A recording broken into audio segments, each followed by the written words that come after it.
Greetings and welcome to Starkville, now part of the Athletic Baseball Show, where you'll find great baseball talk all week long and all season long.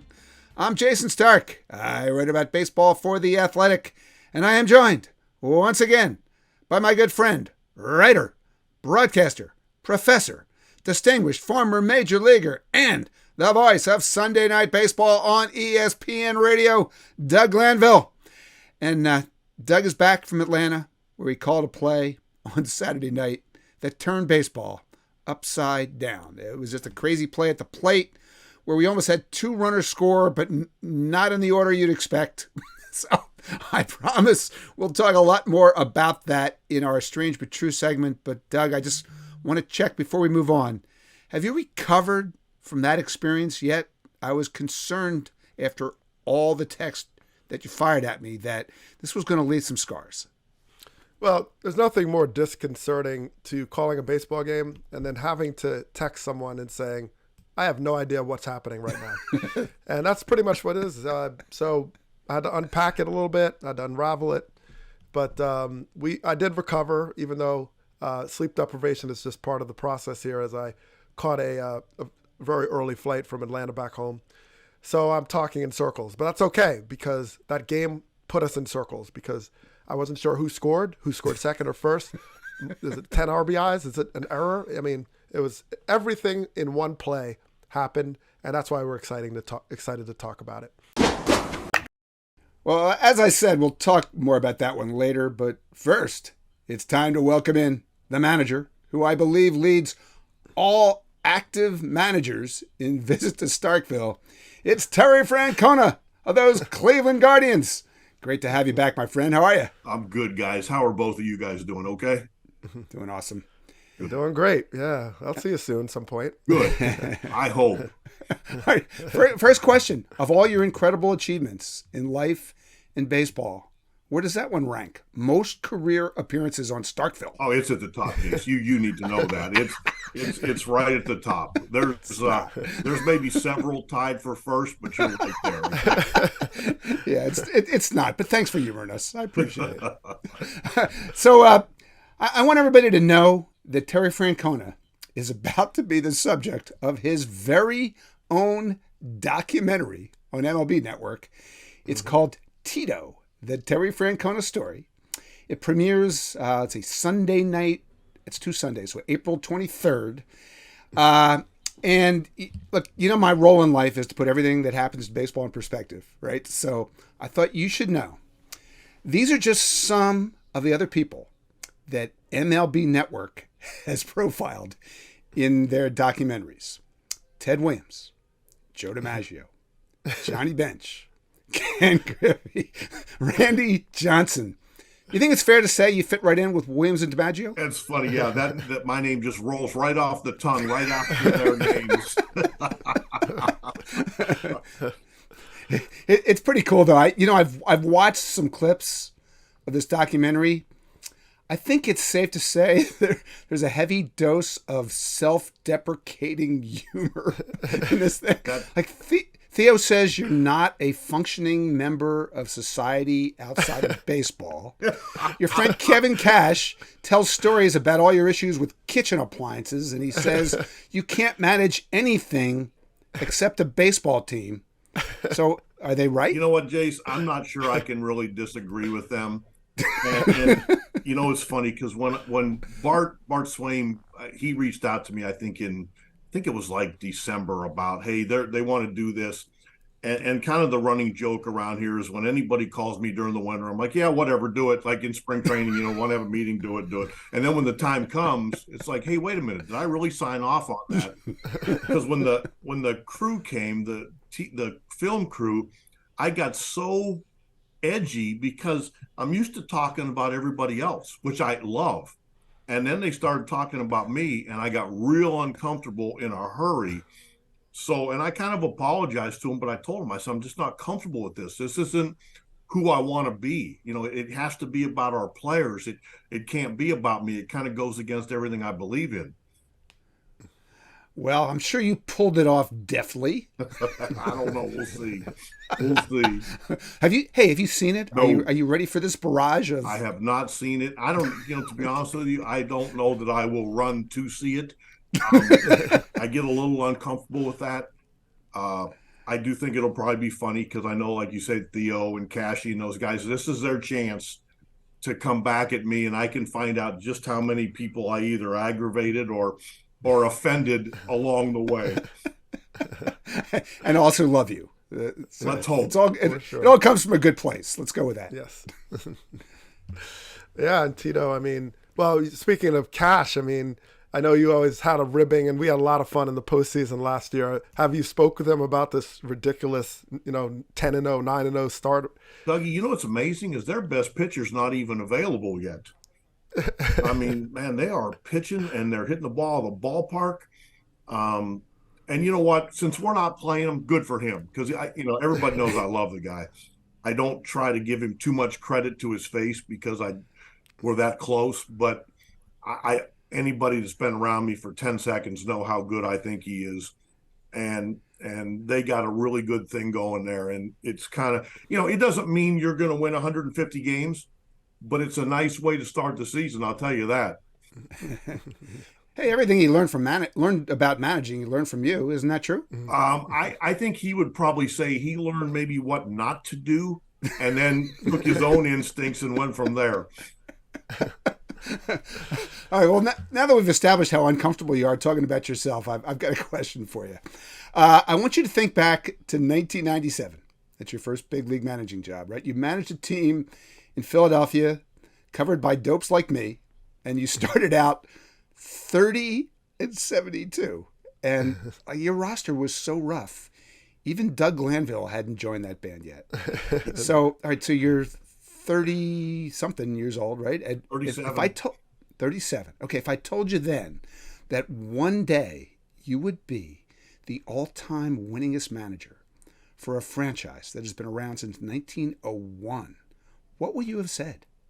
I would have laughed and I wouldn't have believed you, because to be completely truthful, I'm not sure when I left Philly that I even knew I wanted to manage again. I mean, I knew I wanted to stay in baseball, but I just wasn't sure. And fortunately, and it's unlike a lot of people, I got a second chance, and I got a second chance in a place that was built to win, and we did win.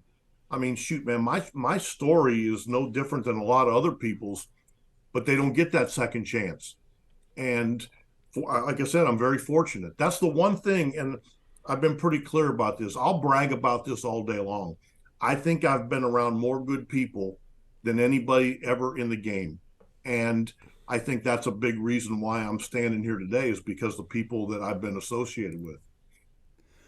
Well, you could make a case that good people gravitate to you. Well, it might be the other way around, but I mean, I just know that, I'm the perfect example of a baseball lifer. And I think you got to kind of know yourself. I'm not overly intelligent. Doug Glanville can attest to that. I even told Dougie one day when he's first year there, I said, Doug, you don't have to talk down. Just be who you are. And because I think Dougie felt like in Chicago, maybe they thought he was too smart for the game. And I remember telling him, hey, don't apologize for that, man. That's not your fault. Is that true, Doug? Yeah. I mean, I had a tough time in the minor leagues, particularly in Chicago. And, I always said, like, well, it would be the combination of asking too many questions, but also thinking you have all the answers. It was like a quandary, right? So I think coming to the big leagues, especially Philadelphia, was that moment where all of a sudden I saw that this was appreciated. I obviously went to college in Philly, and it became an asset when it was like a kind of a negative coming up. And that was what was the most liberating of all, just having a manager that gave you the room to kind of be yourself. And, and Tito would always say, like, look, I'm not going to ask for a lot of things, but you need to play hard, run the ball out. He's like, you're going to make physical mistakes. You're going to make mental mistakes, but I want you to really focus on like your effort. You can control that. And so, I think that those years for me was like liberating. I just got comfortable. And that was my story in Puerto Rico, just playing for Tom Gamboa and realizing it matters, those relationships. And, so Tito, I'm curious about those Philly years. I guess, what would you say the biggest takeaway as a manager in those years, like what you gained the most to take you where you are today? I can't sit here and say that they were always fun, because it was hard. That's a tough place to not be good, as you know. Mm-hmm. But I felt like, and like what you just spoke to, like if the players played hard and they gave an effort, I felt it was my responsibility to kind of protect them a little bit. And it was guys like you and Bronya, Roland, Lieberthal. We had some position players, some young position players that had a chance to be pretty good. Our pitching just didn't match up. So we were constantly getting beat around. And I felt like it was my job to kind of protect you guys. And so when I left there and you get another job, but you still feel the same way about the players, but maybe the pitching staff's a little better, then it has a chance to start getting kind of special. So I actually don't think I changed much of my philosophy. If anything, it's just because I think I learned some really valuable lessons there. They're just hard to go through. Let me ask you about your team now, because you guys just fascinate me, the way you go about it. You're second in the league in steals. You're tied for last in the league in homers, of course. Your lineup has walked the most times of anybody, one of the hardest to strike out. This is not a combination of stats that you see much in modern baseball. I always thought it was power, or the other team's fear of power, that generates walks. Your team hits singles. Yeah, you the way you manufacture runs is so unique. How would you explain your offensive formula, how it works, and why it works in these crazy times we live in? Jayson, I mean, it's probably not just one answer, but our guys, last year in spring training, we talked from the very first day. We're like, hey, the elephant in the room here is we're really young. Are we going to let that be an excuse to not compete? Or when we don't win, are we going to use that as an excuse? And pretty much to a man, they were like, no, they felt like they could compete. I'd look down the dugout some nights, we'd be down a couple runs in the seventh, and I would feel like, well, they think they're going to win. And I'll be damned, there was a lot of nights when we did win those games. But I told them, I said, there's a way we can compete. We can't throw the bats and balls out there. We're going to have to make teams play at our speed. And we're fortunate that our guys really bought in. And once they bought in, it's become kind of something they're really proud of. And it's not easy to do every day. There's a lot of frustration in our game, but they find ways to get through that. And we make sure we let them know we appreciate it. But it's a way we think we can make up some differences with teams. Yeah, that's a great way to put it.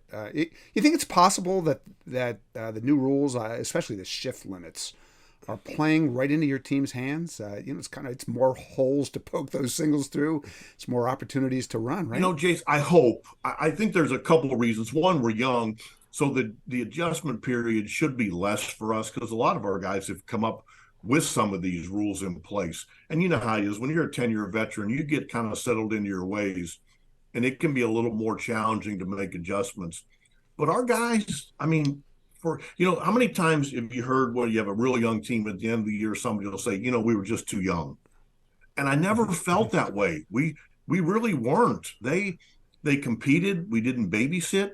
When they did something, they allowed us to coach, and we tried not to beat on them. You can't be this aggressive without running into an out sometimes. We realize that, but we try to get them to be aggressive and intelligent. And if they can pull off both of those, we're going to be in really good shape. Can you tell us the significance of Jose Ramirez in that equation? Because I remember in the postseason, you said, it all comes together when you have this kind of player buy in.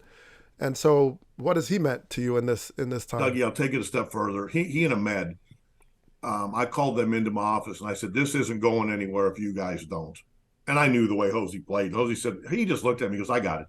And that's all he had to say. And Ahmed, the same thing, because Ahmed's motor never stops. Like yesterday, we don't win that game if anybody else is on third base. But Jose scored on that 19 hopper to second. He and Mookie Betts are probably the only two players in baseball that score on that ball. And it's not just pure speed, it's instincts, it's getting a jump, it's getting a read. And those are the things he does every day that most superstars don't do. I mean, when he's on third, it's a challenge for me to get him to not go on contact because he wants to create action so bad and be involved in that. And I worry about him getting hurt. He's the best player in our sport that we don't talk nearly enough about. I wish don't think people there's any talk doubt more about that. because I agree with you. There's nothing he doesn't do. And he's such a leader for a guy that doesn't speak a whole lot of English. He leads by example, and guys look up to him, and you watch him during the game. He's not messing around. He's watching the pitcher.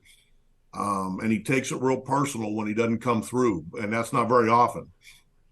Yeah. You know, since you brought up that game from Sunday, you know that your team messed up one of the great stats of the year, right? In that game, there hadn't been a single American League game all season that went 3.5 hours until the Guardians and Mariners played 3:48 on Sunday. So, nice going, man. You couldn't have wrapped that up in like 11 innings instead of 12. We had chances, and so did they, but it was cold. The sun was shining. The shadows were out, and it got difficult. And both teams were running out of pitching, and it was a day of maybe frustrations on both sides. But we were fortunate. Our guys keep playing, and there's something to be said for that. Even when it's not going perfect, if they keep playing, so a lot of times we have a way of maybe winning more of those games than we should. What's your read on the rules so far? I mean, I think probably particularly the clock and whether. We said this last week to Theo when he was on. I feel like 10 years from now, 20 years from now, 50 years from now, people are going to look back and think this was the year that changed baseball. Is that an exaggeration?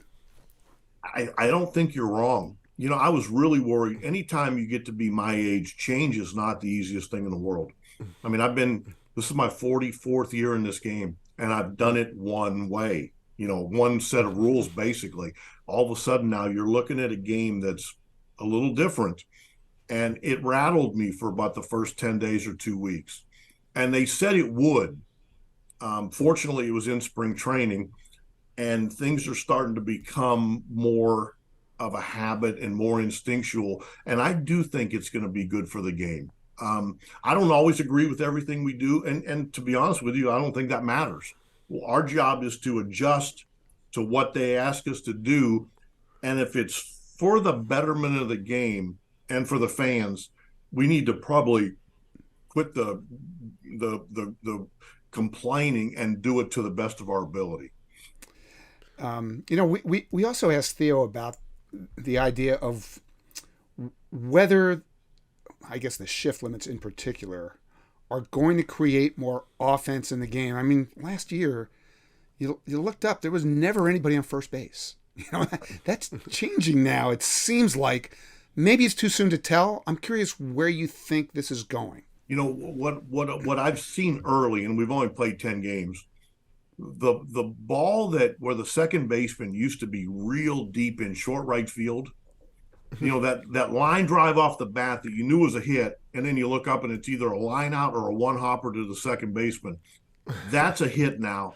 And there are more balls going through the hole between first and second than before. And I've seen it probably 4 or 5 times already where I'm like, man, we'd have had Jimenez would have been there, and he's just coming up a step short. My worry was that the unintended consequences are that guys will sell out now to pull the ball because you can't play over there that far, and you might see just as many strikeouts. I hope that doesn't happen. Well, you know, and within that vein, I talked to Bob Melvin this weekend, and I asked him about, you know, early stages you're figuring it out, but do you see the potential where you'll actually change your personnel? Maybe that 26 guy, like, do you see it having that kind of impact? You get a base stealer, you get a guy, singles hitter.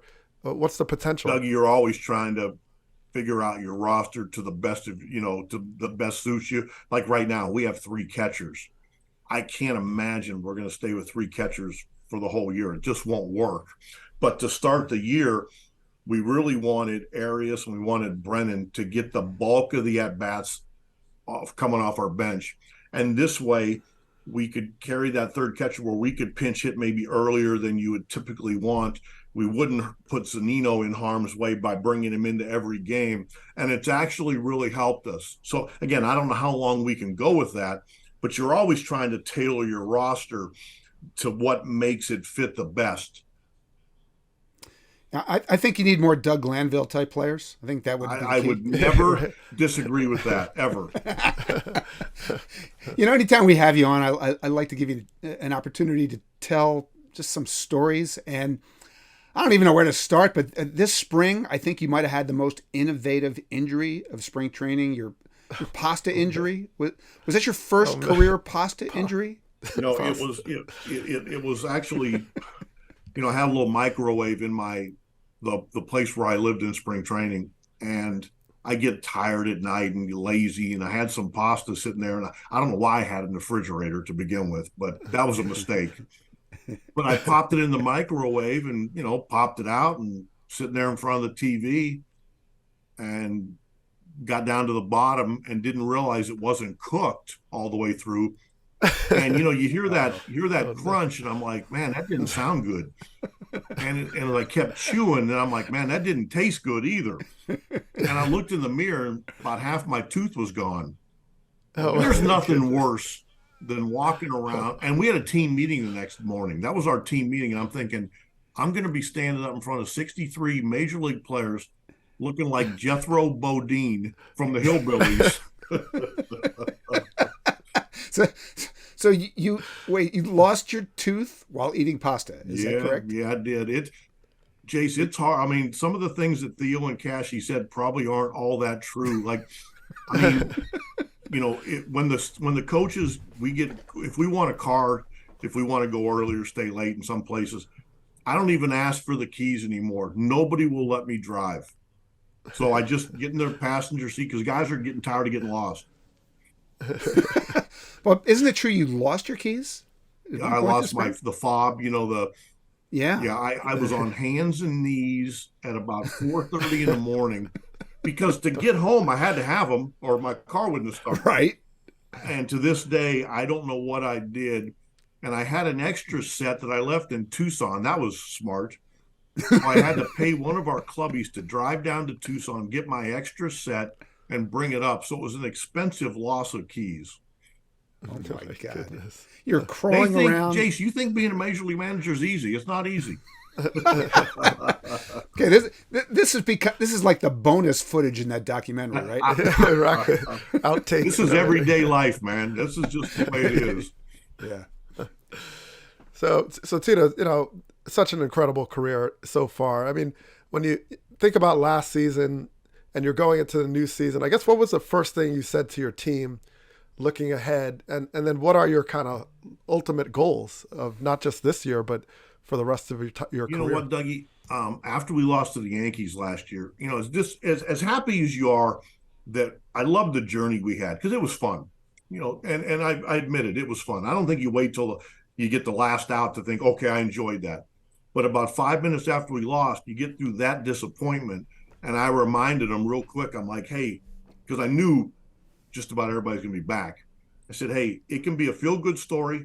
And we were kind of, the little engine that could, or we can use this as a jumping off point and use it to motivate us and realize we have to get better. And I think they understood that. They came to camp.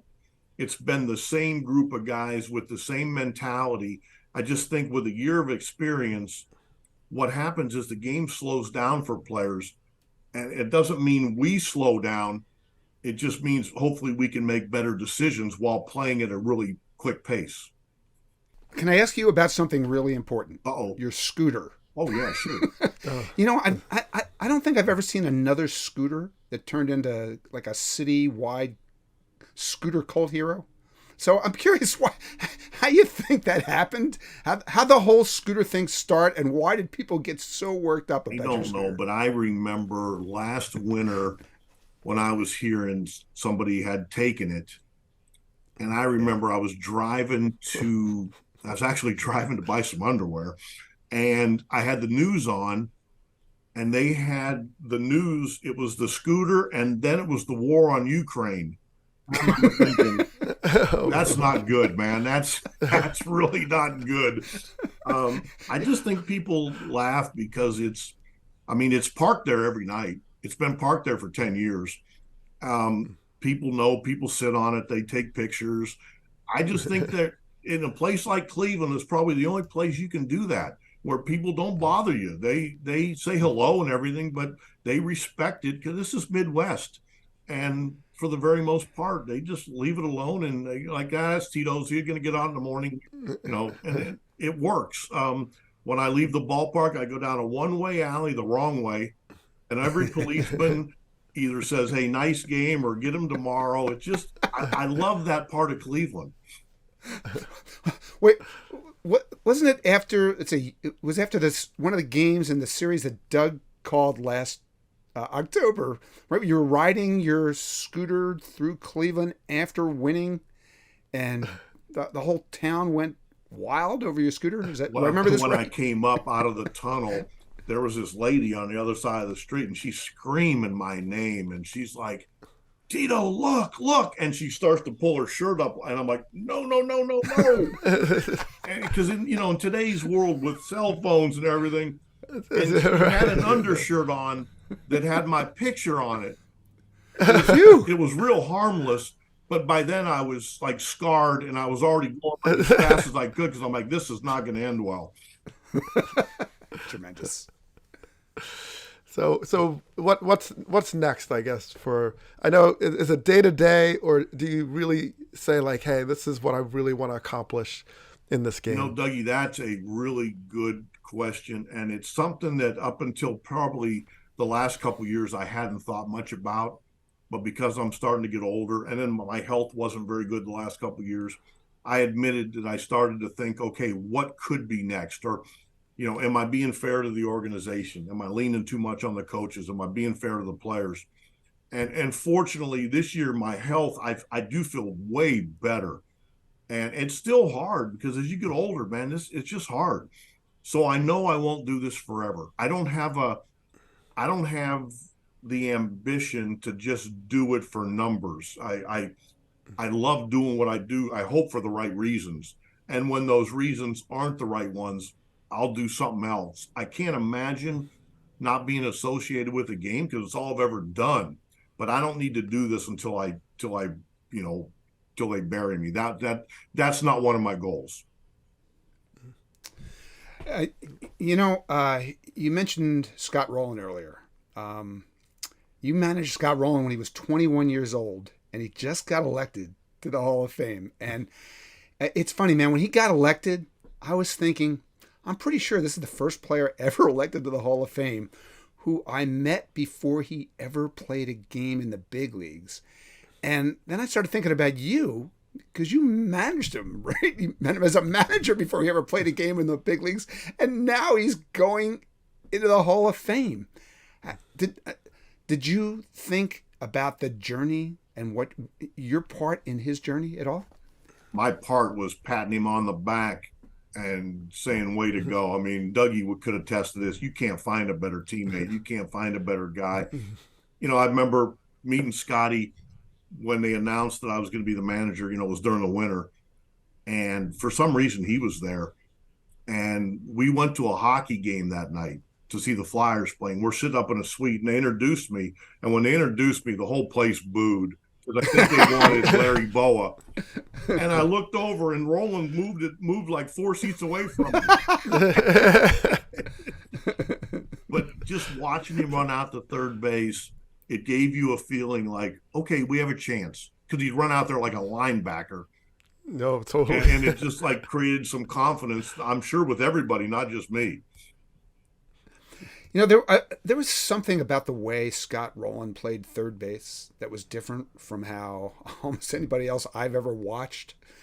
How would you describe the way he approached playing third base as a defender? He attacked ground balls, but with really good hands and really good, like, it wasn't like clumsy, but he just ate up ground. Like, I remember hearing stories how he was a really good basketball player and thinking, how would you like to try to rebound with him blocking somebody out in those shoulders? He just ate up ground, I mean, he was, and his instincts were so good.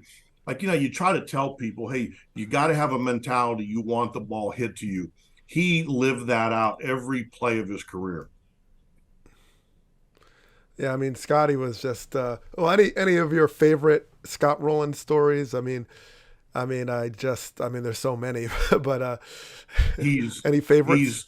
I mean, every time, when he went to Toronto, when he went to St. Louis, I'd always meet him back behind the clubhouse somewhere and visit with him. And, I just have such fond memories of watching his mom and dad and seeing his dad sitting in the stands because they were happy as can be watching him play. And his dad would have like a double cheeseburger and he'd be going to town. And they were just so happy watching Scotty play.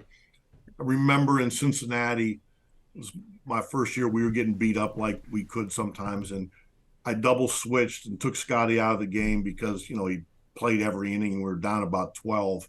And somebody from his hometown came down to the dugout, started yelling at me. They said, we drove 2 hours to watch him play. And Scotty was mortified. And I remember laughing, thinking, oh boy, this is about par for the course. I know you got to run, but we almost overlooked the biggest Terry Francona story of the whole year. And that was, I think it was this spring, right? There was some site that used some kind of, was AI programming to determine baseball's handsomest managers. I couldn't get through this without that, huh? I didn't see that. Doug, I don't know how you could have missed this because you are speaking right now to the American League's most handsome manager. Okay. Wow. So that morning, I woke up that morning in Tucson and just, normal morning. And I always check my phone when I wake up. And I had like 6 or 7 text messages. And the first one said, I just threw up in my mouth. And I'm like trying to figure out, okay, wait a minute, did I text this person last night? And they just kept getting worse from there. And I'm like, what the hell did I miss? And then I saw that's probably the single worst thing that's ever happened in my baseball career. That's giving ammo to everybody that I didn't need to have ammo. I understand that half the population of Cleveland has these Terry Francona most handsome manager T-shirts. Well, I can tell you that everybody in our organization does. We had a team meeting one morning, and Chris called me out of the meeting, and I thought we're making a trade or something. And he talked to me for a minute, and he was straight faced. And I walked back in the room, and 80 people had that shirt on. I mean, what? I mean, it's funny, and it's actually a really nice T-shirt, but I can't wear it because my face is on it, so there's no way I can wear it. But you do have one somewhere, stuffed in a drawer? I got one stuffed in a drawer, but I can't wear it. You can't wear a shirt with your own face on it. I do think that is one of the rules. Well, Jose Ramirez, remember he wears a gold chain with a picture of himself wearing a gold chain? I love that. I'm probably That's the days where I can't do that. All right, listen, we can't let you go without a quick episode of America's Favorite Game. Know your Terry Francona trivia. Are you ready? I hope so. Okay. These are 3 quick questions. Better career win percentage, you or Kevin Cash? Oh, man. I'm going to say Cashy had a couple tough years down there to start, so I'm going to go with me. You are correct. Okay. But if you give him another week... I know. He's rapidly going to pass me by. Yeah, you're at 542. He's at 539. Yeah, he'll be... All right, here's a good one. Quick. Yeah, okay. More career managerial ejections, you or Tommy Lasorda? Oh, my goodness. Oh, boy. I'm going to say Lasorda. That's correct, but you're going to have to be on your best behavior because he's at 48. You're at 47. All right, I'm getting close. 47 ejections? Oh, my goodness. Yeah, can you believe that? That was nothing shocked me more than researching that and finding that. What's Bobby Cox, like 150? Oh, you're not going to catch him. Good. You'd have to manage for 100 years to catch him. So there's always that. All right, higher career postseason win percentage, you or Miller Huggins? He managed Babe Ruth. Yeah, I would say Miller Huggins because I think mine's gone down the last few years because we've gotten beat up in the playoffs. So I'm going to go with Miller Huggins. No, that's wrong. You're way ahead of him. No, seriously, you're 564. Miller Huggins a mere 545. So okay, you never even got to manage Babe Ruth. Yeah, and I to be fair, I didn't really know Miller Huggins, so that was a tough one. Luckily for all concerned, Miller Huggins not interviewed for the Terry Francona documentary, but it'll be airing anyway, starting April 23rd on MLB Network. Terry, always awesome to spend time with you. Look forward to seeing you somewhere down the road. We need to reminisce about our great time together watching high school volleyball. The Council Rock Pennsbury volleyball game. Huge. That was a fun place to meet up, and it sure was fun visiting with you guys, both of you. Yeah, you too, man. Thanks so much for fitting us into your schedule. See you guys. Yeah, thanks, Tito. Okay, see you, Doug. Okay, it's that time again. It's time for listener trivia, our way of involving you, our favorite listeners in this show. Doug, I don't know what's gotten into us, but as you tweeted the other day, we have turned into the Tampa Bay Rays of trivia, undefeated since the start of spring training. So what has gotten into us anyway? Well, I think it's the new rules, the disengagements, the pitch clock. We were built for this era of baseball, and we've accordingly applied our trivia. Now we clearly don't have a trivia clock because we were grandfathered in to ignore all clocks when we do trivia, and we thank our mayor for editing us down. But the real thing is usually about 35 minutes, but that's okay. So I think we're just built for the era, and we've been grandfathered in, and so we're in our shining moments. If we're built for the era, why would we have to be grandfathered in? You lost me somewhere on the line there, as usual. Yeah, well, just because they recognize that we're sort of like the statue you build in honor of why the rules came into place, but you don't actually go back and change the statue. So we are the statue. So we're built for the rules via a statue. Where is the statue? Literally built. Why have we never seen this statue? Well, Starkville has about 700 statues. I offer it to everybody who appears. They're all virtual. We have no idea where they are. Okay, well, all I know is it's been a wonderful streak. It's been cool while it lasted. I think the odds of our continuing that streak this week are worse than the odds of the Rays going 162-0. I think I made a mistake over the weekend, Doug. That's good. We always ask for questions on Twitter, and so it could have been a mistake to mention our undefeated streak and then pretty much daring our listeners to hit us with a question that would stop the streak. It definitely ratcheted up the degree of difficulty. So, I say we have T-shirts made for someone who stops our streak. I think that's the next step. We'll have to talk to the mayor and governor to stop. Yeah, so I think someone stopped. I stopped the Starkville streak. I think that should be worth a lot to the Hall of Fame. If not, all right. Well, we got a problem with that too because normally we let our special trivia guest star join us and ask the question live on the show, so that way they can enjoy the spectacle of us getting it horribly wrong. But this week's special trivia guest star Ben Beatty couldn't work us into his schedule, Doug. So he left us his question via voicemail. I don't know about you. I think I'm ready. Let's see what he's got. Hey, Jayson and Doug. Thanks so much for taking my question. This is Ben in Brooklyn on a plane right now, actually, on my first trip to Wrigley Field. But my question is, in 2018, when the Yankees acquired Giancarlo Stanton, they became the fourth team ever to have the AL and NL home run leaders from the previous year on their roster. Can you name the other three pairs? This is always one that I ask. No one has ever been able to answer it correctly. So I'm wondering if you can. I know you haven't gotten one wrong since spring training, but good luck. Thanks again for taking the question. Okay. My first question back is, why would anybody rather visit Wrigley than Starkville? That's definitely a mistake. We can build Wrigley at Starkville, and then we solve all problems. So I think that I'm okay with that. Or vice versa. We could do vice versa. You've actually done Starkville special tax assessment to all of our citizens. Okay, we digress though. We're looking for 3 teams that have had the American League and National League home run leaders from the previous season on their team at the same time. This is way too tough.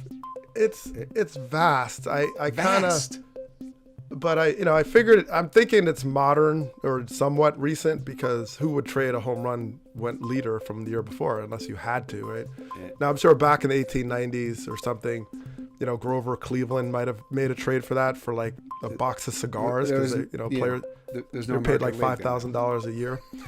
But Grover Cleveland was president, by the way. He was not a general manager. Yes.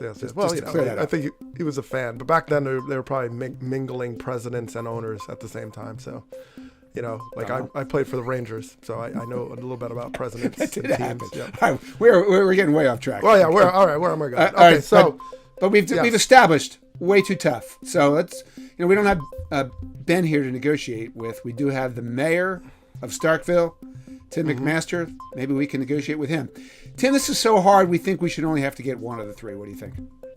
1 out of 3 that's too. That's too easy. The reason I'll say that is because I think that, and this maybe gives you a hint, I don't know if it does or not, but I think you will definitely get 1 of them. So I think that you need to get 2 of them to get credit, especially because you guys are riding a hot streak right now. We can't make it easy.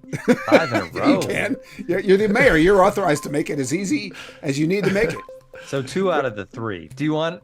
You'll go 2 out of 3. 2 out of 3. 2 out of 3. Yeah. Okay. Yeah, I'll I can settle work for that. with that. Okay. I think, here's how we think of it too. Our streak will continue regardless, because we'll put this like in the virtual question category. So that means we got all the questions right when it's asked directly by a human being.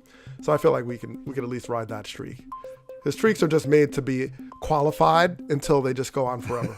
All right, so voicemail streaks, just kind of exhibitions.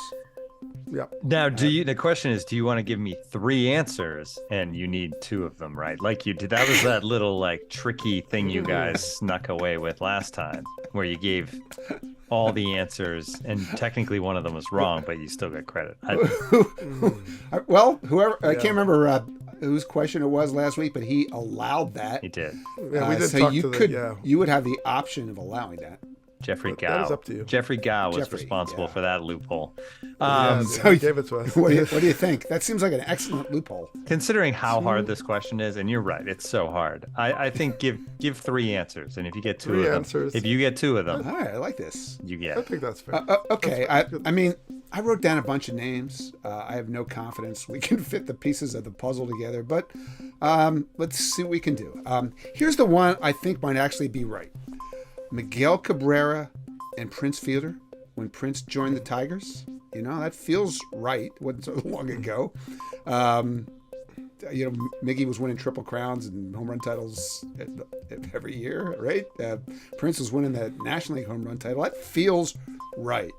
But then, I don't know. I feel like I'm in big trouble. I thought about like Big Papi and Adrian Gonzalez in Boston. But can that be right?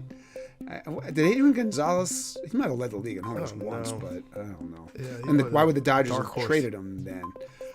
Here's one I thought about: Greg Vaughn. And when we hit 50, and then he signed with the Rays as a free agent, and I think Jose Canseco was there, but I don't think that's right. From the year before, yeah, because they both have to be from the year before, right? Right. It's yeah, not just, so I don't know. Just Canseco has a runs led the league. No, it doesn't help us. I've thought about all the guys who led the league in homers, who changed leagues. Mark McGwire obviously did that. Fred McGriff did that. If you go back a little farther, Dick Allen, Ken Griffey, maybe Griffey and Adam Dunn. I don't know. Oh wow, that's madness. You guys need another hint. Trust me. We really do.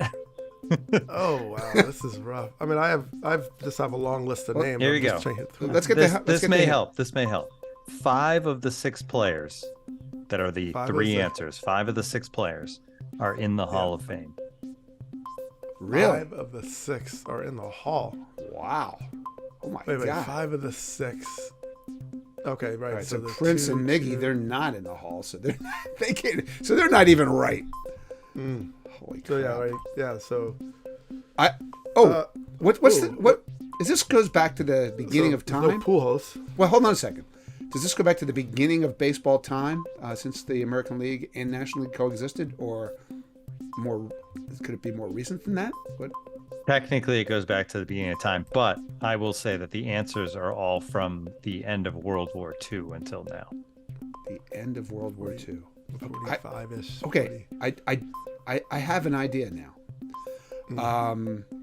Ralph Kiner and Hank Greenberg. Didn't Hank Greenberg go from Detroit to Pittsburgh while Ralph Kiner was there? They're both in the Hall of Fame. I kind of like that guess.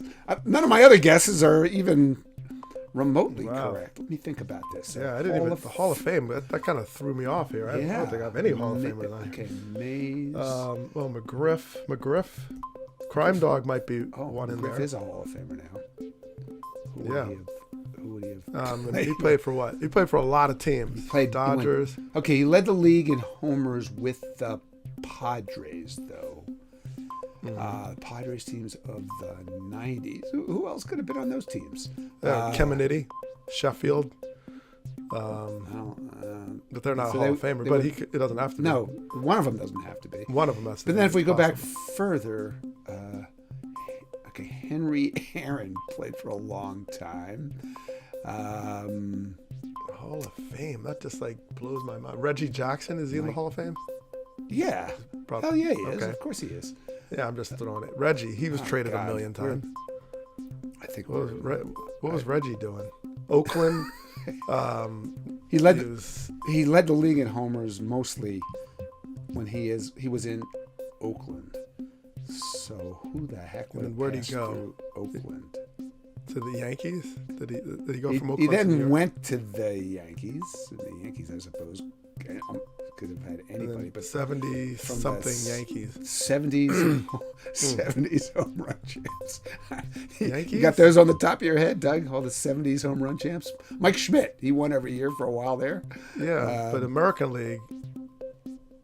Oh wait, so he said AL and NL, so it had to be a National League player playing for the Yankees that next year. Yeah. Hey Tim, did I ever cover any of these guys? Oh my goodness. Yes. I did. Cover? Okay, so I officially went too far with that clue. You really nothing did. else. You get no more hints. Okay, so What do you mean cover? so Mike Schmidt, Jim Thome. That sounds like Yeah, I have Tony on my list. One of those pairs.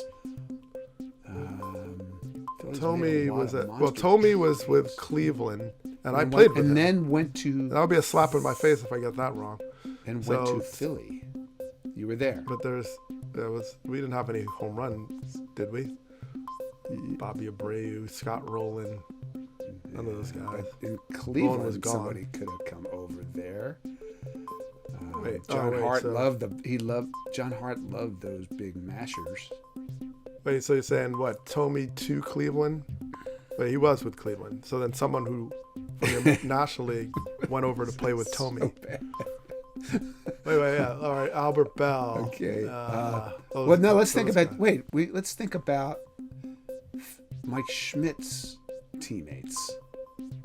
All right, because Jack. So someone who came to the Phillies. Yeah, because Dick. All right, could Dick Allen and Mike Schmidt have played together when they were both home run champs? Is that impossible? White Sox. Yeah. Dick Allen. Maybe. Possibly. Sounds unlikely. Maybe. Who could it have been? Greg Luzinski, did he ever win a home run title? The Bull? Yeah, good question. Not when I was around. Philly. Schmidt. I mean, who are the Philly home run title? Kyle Schwarber? It's a little too. Yeah, but he's not a Hall of Famer. That's just in. Right, it's pre-18. American League home run champs. Well, all right. What about like I know I'm going off, but like Chris Carter. You remember Chris Carter? Like he was a real obscure home run title guy, and did he play with any Hall of Famers? Like I don't know his career. Milwaukee. We're trying to find Hall of Famers who played together. Could you get Chris Carter off the table? All right. Well, I'm finding the one that isn't the Hall of Famer. Like we know that at least two of these teams were Hall of Fame teammates. Pairs. Okay. All right. But it's Mike Schmidt, since World Jim War Thome. II. So it's not like Harold Baines, Jimmy Fox or anybody like that. Harold Baines didn't win any home run titles. Come on, Glanville. He was so good. We're in bad shape here. Jim Thome is a good one. And Mike Schmidt, Jim Thome. Like Hall of Fame sluggers that I covered in Philadelphia, though, that pretty much covers it. Who are they? Dick Allen, Mike Schmidt. Let's go Schmidt and Dick Allen. And then you can come up with somebody, and then we'll just guess. So what are we thinking? Like in 1970, like when did they play together? I like Ralph Kiner and Hank Greenberg as one guess. And I like Schmidt and Dick Allen as a second guess. You come up with a third guess. Go. And come on. All right. I dare you. All right. So Dick Allen. Henry Aaron and who? Willie Mays and who? Eddie Willie Matthews. McCovey and who? Eddie Matthews. Hold on a second. No. Willie McCovey. And the Giants. Willie Mays. Didn't Mays go to the New York, some other Mets? But that wasn't the version of Willie Mays who was leading the league in homers. No, right. Yeah, it just seems so modern. I mean, okay, we didn't get anywhere with Reggie, right? We didn't have George Bell, like some of these Blue Jays. George Bell's not a Hall of Famer. I know. All right. Well, don't we have a non-Hall of Fame guest left? We have one, but let's guess Hall of Famers, so we got a better chance. All right. We'll do that. All right. So I don't have any. Vlad and who? Andre Dawson, Hawk. Andre Dawson. With who? I don't know. He led the league when he was with the Miguel Cubs. Cabrera. Wait, was he ever to the American League? Miguel Cabrera is not a Hall of Famer, and they didn't overlap. No, Andre Dawson. Andre Dawson led the league in homers in 1987, I want to say. Okay. Miguel Cabrera was playing now. Yeah, it's almost 40 years later. Well, I played against both of them. I guess I was the bridge. Okay, so just Dawson, guess, please. All right, I'm thinking Jim. I'm just got to focus on one person, Jim Thome, and that's what I'm thinking. Jim Thome and Chris Carter. I'm just going to throw that out there. I'm going to pick the Hall of Famer with a non-Hall of Famer. That's my guess. That's a terrible guess, but all right. That wait, Cecil Fielder's not an. He's got to be an answer. Not in the Hall of Fame. I know, with somebody not Hall of Fame-ish. Jim Thome and Cecil Fielder. He did go to the Yankees at one point, but he wasn't the defending home run champ at that point. Yeah, because he hit his 50th off the Yankees. Look, we're just gonna guess, okay? We're gonna guess. All right. Okay? Well, who did Cecil Fielder play with? Anybody? He played with everybody. It's got to be Cecil. Tony Batista and. All right, that's your guess. Okay, that's your final answer, right? Mr. Mayor, Ralph Kiner and Hank Greenberg, Mike Schmidt and Dick Allen, Cecil Fielder and Tony Batista. You got 2 out of 3. I can't believe it. No way! Even with all the hints and everything, I didn't think you had a chance. But yeah, Doug, you're right. That's not it. But Hank Greenberg and Ralph Kiner, 1947. Oh my God! My goodness. Greenberg was purchased by the Pirates in the offseason. That's the one offseason edition. Oh my gosh, that is madness. Okay, the other one you got right. 1975 Phillies, Mike Schmidt and Dick Allen. Oh my God! Wow. The Phillies traded for Allen on May 7th of 1975. He had led the league in homers, the AL with the White Sox. Oh my gosh! Oh yeah, the White Sox. All right. And the one that you did not get, 2 years after Greenberg and Kiner, the Yankees, 1949, Joe DiMaggio and Johnny Mize. The Yankees purchased Mize from the Giants across town in August. How about that for a deadline move within? Wow. I thought about Johnny Mize at one point, but wow. But no when you said World War II, it triggered Ralph Kiner and Hank Greenberg because I used to write a lot about Ralph Kiner back in the day, and Hank Greenberg was in my all underrated, overrated book. So that one just came to me. But Wow. we That was impressive. Let me just say, of all the questions we've ever gotten right, this is the most miraculous. It was a By the way, total Hail Mary. Greenberg, obviously, whole career Detroit. He played that one singular season in Pittsburgh and then retired. Oh my gosh, amazing. Well, remember, there was one that was also pretty amazing by total accident. Remember we guessed Frankie Frisch? We had That's the guy right. from the Petties. That was Because like he came out the week 2020. before or something, right? That was a complete wild guess. I didn't even know what era he played in. It was all I know is we've gotten 6 in a row. 6-0. How about that? 6-0. the Rays. And what's our run differential? We're coming for you, the Rays. Oh, Well, we we did have to pull a lot of flim flam to be able to get this one right. We only had to guess 2, and then you guessed about 75 different names. It came up None with of those Tony mattered, Batista. though. You already had 2. yeah, we had. I had to, correct. Why do we even let Glanville participate in this thing? I honestly thought you would know Schmidt and Allen. I thought you would get that one in no time.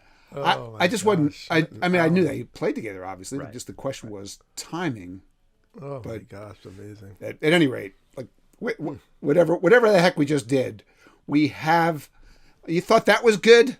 Just wait, because we're about to bring in the mayor to play another of his fabulous play-by-play clips involving this week's answer. So, Tim, I can't wait to hear what you've got for us this week.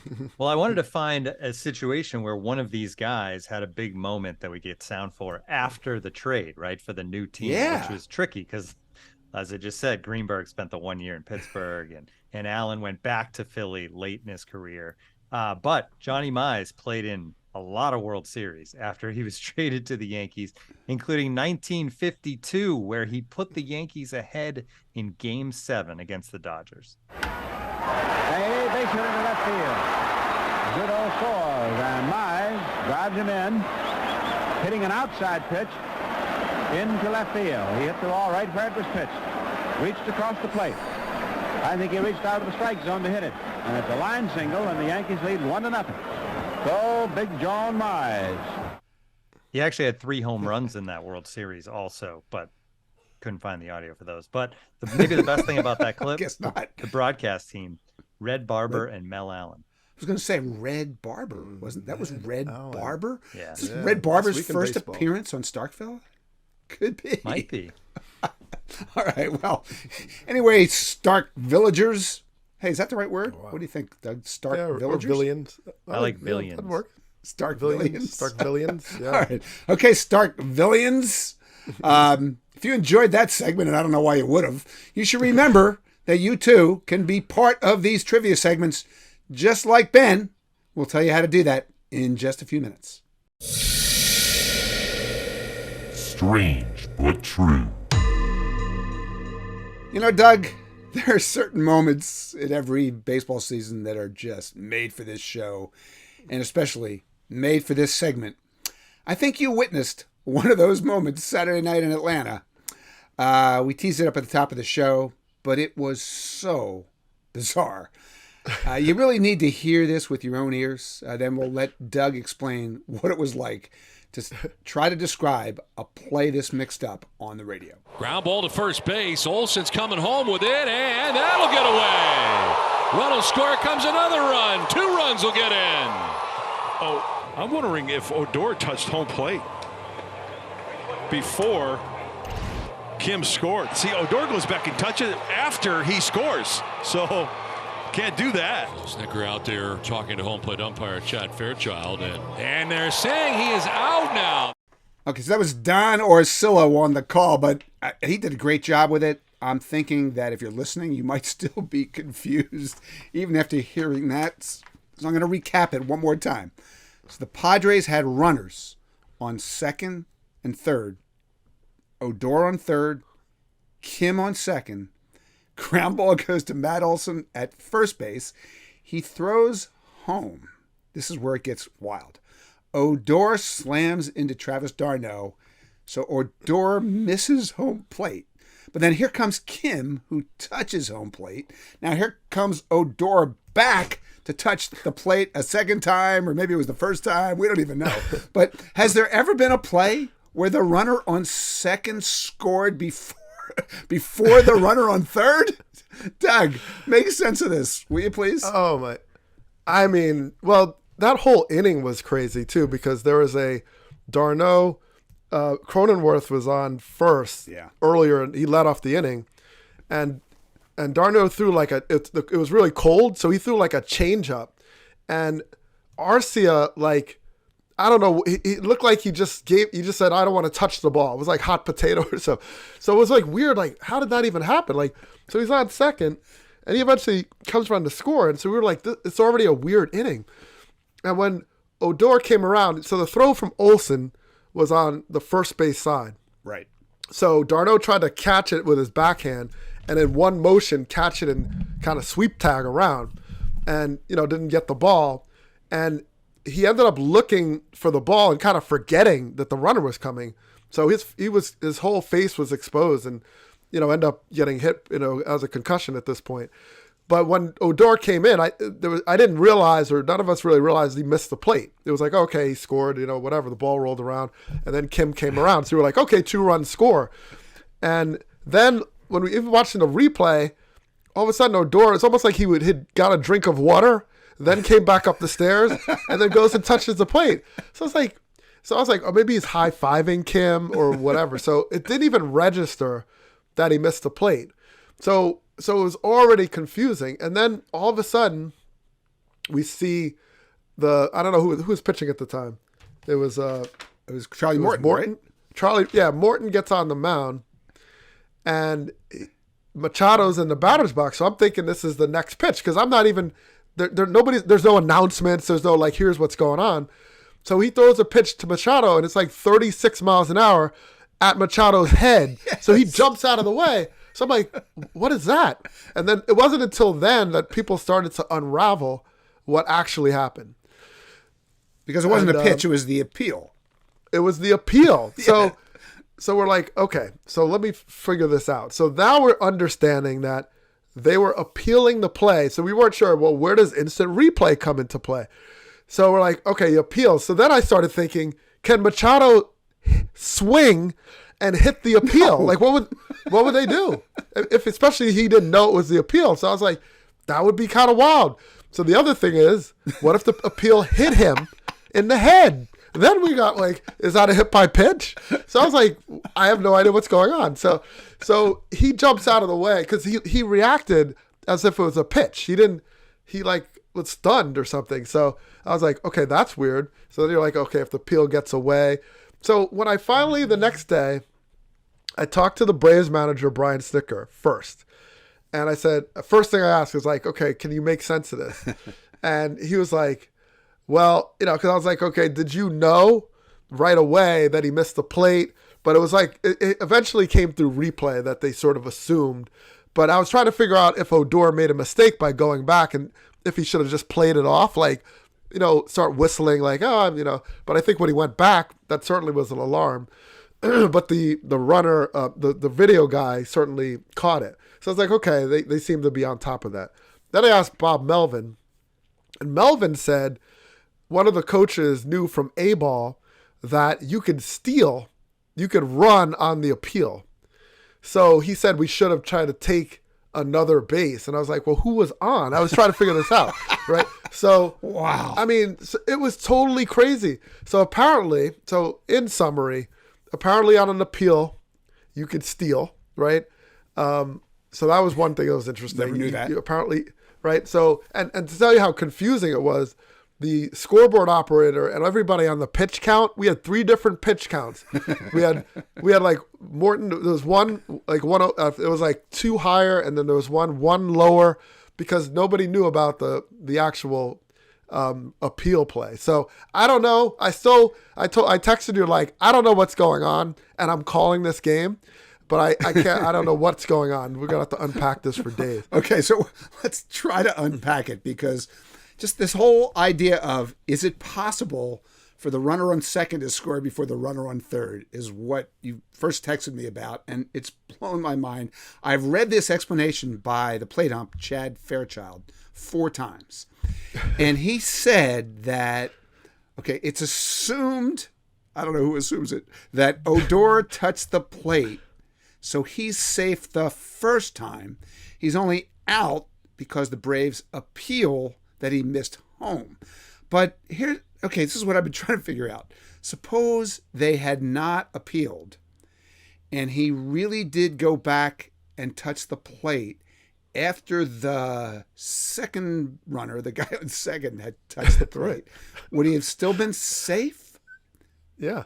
Right. Yes? Well, okay. The other thing Snicker So said. he really could score. Score The twice. runner on third really could score after the runner on second? No, that can't be right. No.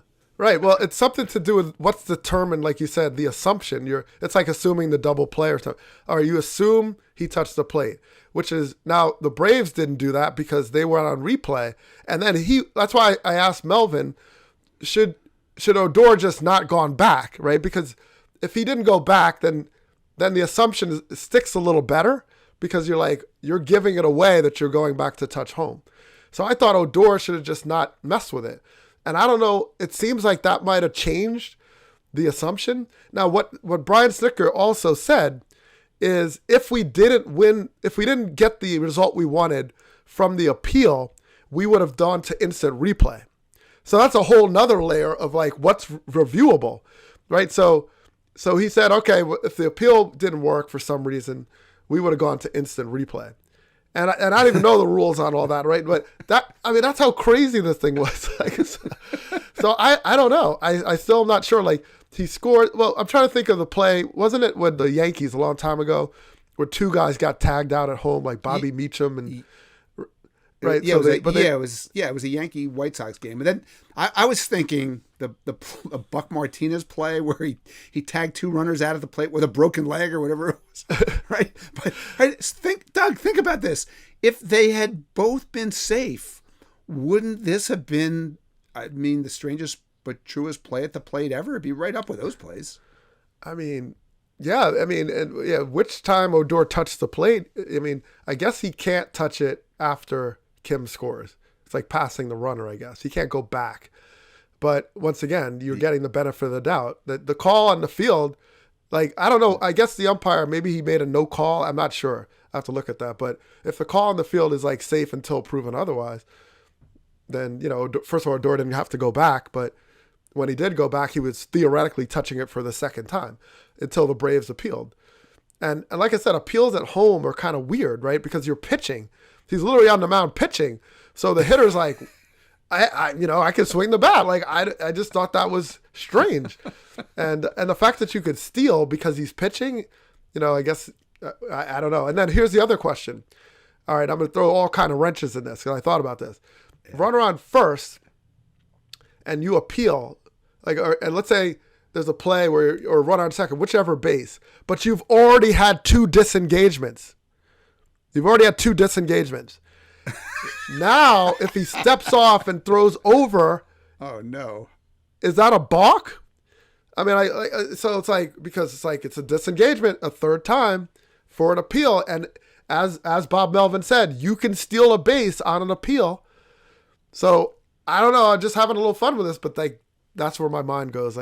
So I actually don't know the answer to this. We're going to have to get an umpire on next week because this is crazy. When we began this segment, I thought we were going to shed a little light on this play. I'm more confused now than I was when we started. And I wasn't even going to spend the whole segment on this, but because we had so many strange but trues this week. We really don't have time to get into the Rocket City Trash Pandas and their no-hitter where they gave up 7 runs. But there's always next week for that because we got that one will last for eternity. Yeah. We'll bring that back next week. The Starkville Strange but True office is always open. Right? It's always open. All right, that's going to do it for this week's show. We'll be bringing you podcast magic just like this all season long on the Athletic Baseball Show, which is available in its entirety, absolutely free, everywhere you get your podcasts. And you know what? If you'd like to read any of the sensational baseball coverage in The Athletic, we can tell you how. Just go to theathletic.com/baseball show. And if you're a new subscriber, you can subscribe. I don't want to throw a wrench into things, but $2 a month for the next 12 months. So that screws up that math. That's amazing. That's like, how many cents a day is that? That's like 7 cents a day. It's amazing. It's $24 divided by what? 365. You do that math, Doug. Oh yeah, no, I'll keep it simple. $2 a month divided by 30. That's easier. Ooh. Oh no. Okay. Yeah, see, now we've even confused people in this segment. Let's move on. Also remember, you too can be part of this podcast. Every show, we pick some fun listener trivia question. Then we invite that lucky listener to join us right here and prove once again that... Wait a second, I can't even do this anymore. We get every question right. So if you're not going to Wrigley Field or something, you can join us and ask us a trivia question. And here's how that would work. There is email. You could email us at starkville@theathletic.com. And since Twitter continues to still operate, you can also hit us up with questions on the Twitter, where Doug Glanville can be found at Doug Glanville. Find me at myself. I'm on my own territory, apparently. DougGlanville. Yep, that'll work. And you can find me at Jayson ST. That's at Jayson with a Y, ST. Please remember, hashtag those questions, hashtag Starkville QS. So, Doug, thanks for playing. Thanks to Terry Francona for visiting us. Thanks to Ben Beatty for the great trivia question. Thanks to the mayor of Starkville, Tim McMaster, for producing us and putting up with us. And thanks to you all for listening. Doug and I will see you next week on Starkville. Starkville. Shoot. Almost. Yeah, that's all right. We're 0 for that, but we are locked in on trivia. That's all that matters.